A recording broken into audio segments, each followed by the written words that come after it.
outrage. Now, every single week, we try our hardest to get my next guest, Erin Elmore, on with us. And when Nancy Pelosi's in the news and China's always in the news, we need the executive director of USA Strong and recently appointed, congratulations, contributor to Turning Point USA Live, which is a new live streaming platform that Charlie Kirk and Candace Owens and all the coolios over there at Benny Johnson at Turning Point are taking streaming into their own hands. Who else to bring along than, of course, the lovely and talented Erin Elmore? How are you? Wonderful. Thank you. I am very excited about the new opportunity. Should be a lot of fun, and we're going to reach a lot of young people organically and with some great content. That is fantastic. I don't know, so little Erin, so many opportunities. I don't know how you handle all these things. It's a lot of fun. There's a lot of work to be done, especially right now in the crazy times that we live in. So anything that I can do to just be part of the conservative movement, I will and I shall, and I will have fun doing it. That is amazing. And over at USA Strong, we're the executive director. You guys are a nonpartisan, non-political group committed to advocating and creating awareness on cutting off our reliance on China. We'll get to China and these socialist countries in a minute. But right here at home, Nancy Pelosi and Donald Trump have not met in person in 11 months since she stormed out of his meeting. And now the COVID relief bill has basically been stalled because the Democrats will not even come to the table, causing more problems on her side of the aisle with the Democrats, isn't it? And that's exactly what's happening. And I think that people within her own party really should hold her feet to the fire because they need to get back to their home districts in time for campaigning before the election that are up for re-election. And if they go home empty-handed, that is going to look terrible for the Democrats. And she's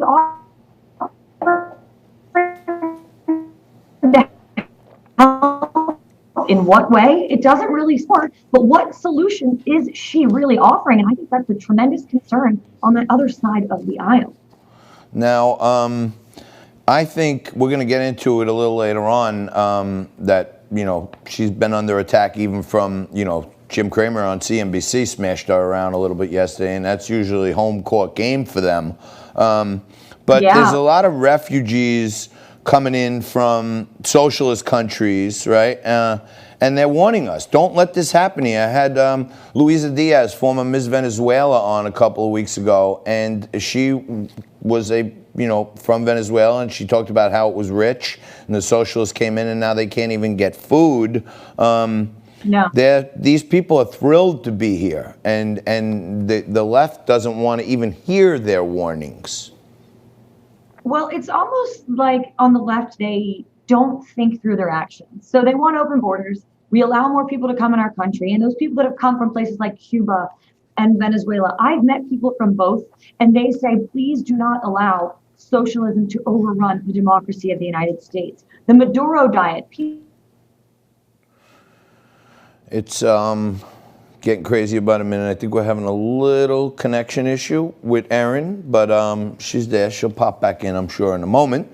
But you know what? It's true. And, I've spoken to a lot of people that have migrated here legally, and they say that what they're seeing right now, the introduction of socialism, the autonomous zones, the fact that police are allowed to be attacked and rioters and looters are allowed to do what they do every single day, wreck our country, is the early stages of socialism. And people saying it all the time to me. They say, no, this is how it went down. First they, came for these ones, then they came for those ones, then they came for us.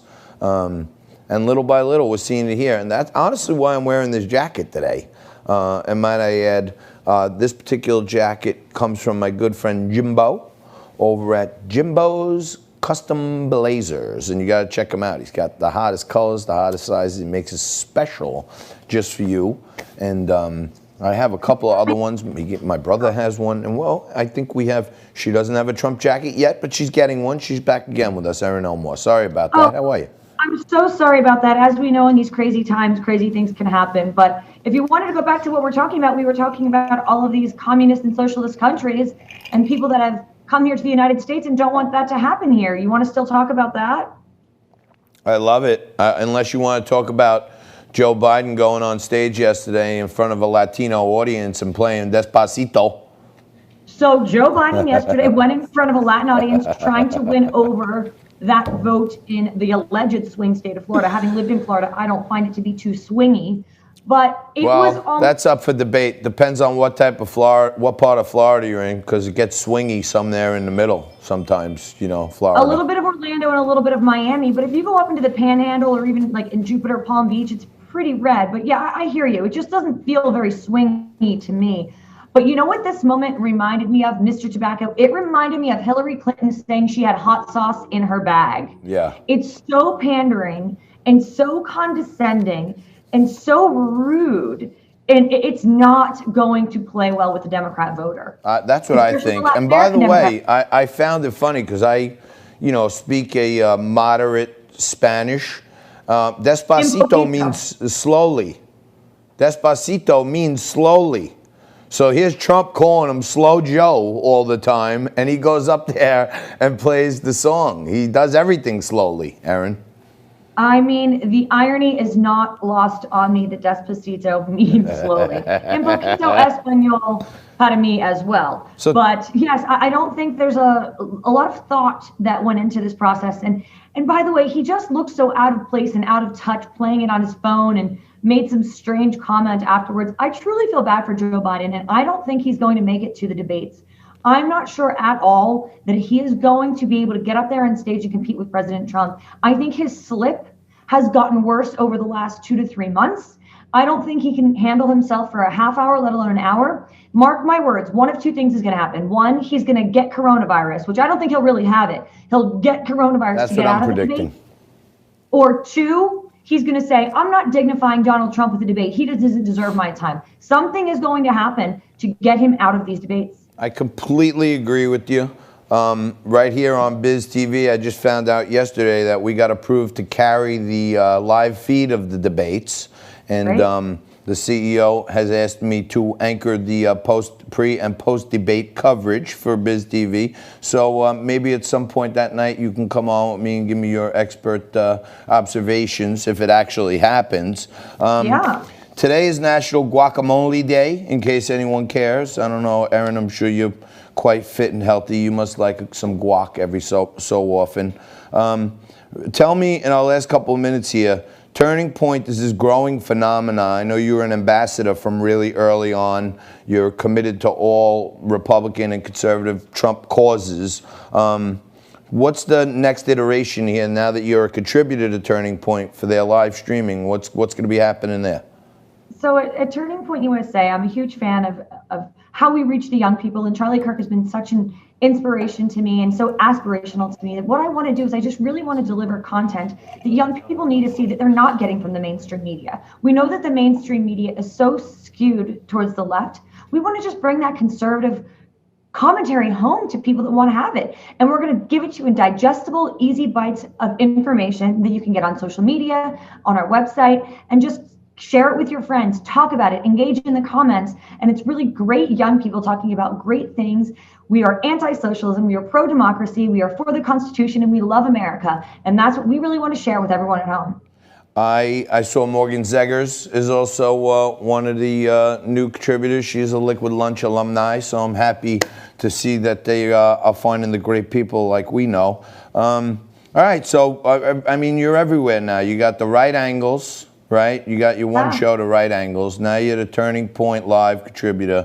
Yep. Every so often you fit in, you know, your old friends from Liquid Lunch, but nobody does more than you. I'll tell you, you everywhere you go. I mean, you got some crazy outfits going, but I mean, you are always bringing attention. Yeah, today you went simple on me. Next time I'll wear something crazy and over the top so I match your lovely jacket. Let's get me a custom one of those in a women's size with some puffy sleeves. Yeah. Oh, she loves them puffy sleeves, this one. But listen, she's great at everything she does. You got to check out. What's the Insta for USA Strong again, Erin? USA? USA Strong on all social media platforms is Proud USA Strong. Right. So go check out Proud USA Strong. Follow them. Follow Erin because she's hooking up with all the best people, and she knows all the inside stuff of what's happening in America. Thank you very much, dear. I appreciate it. You're the best. Thank you for your time. Do you want to know what kind of crazy crap is going on in this country? Stick with us.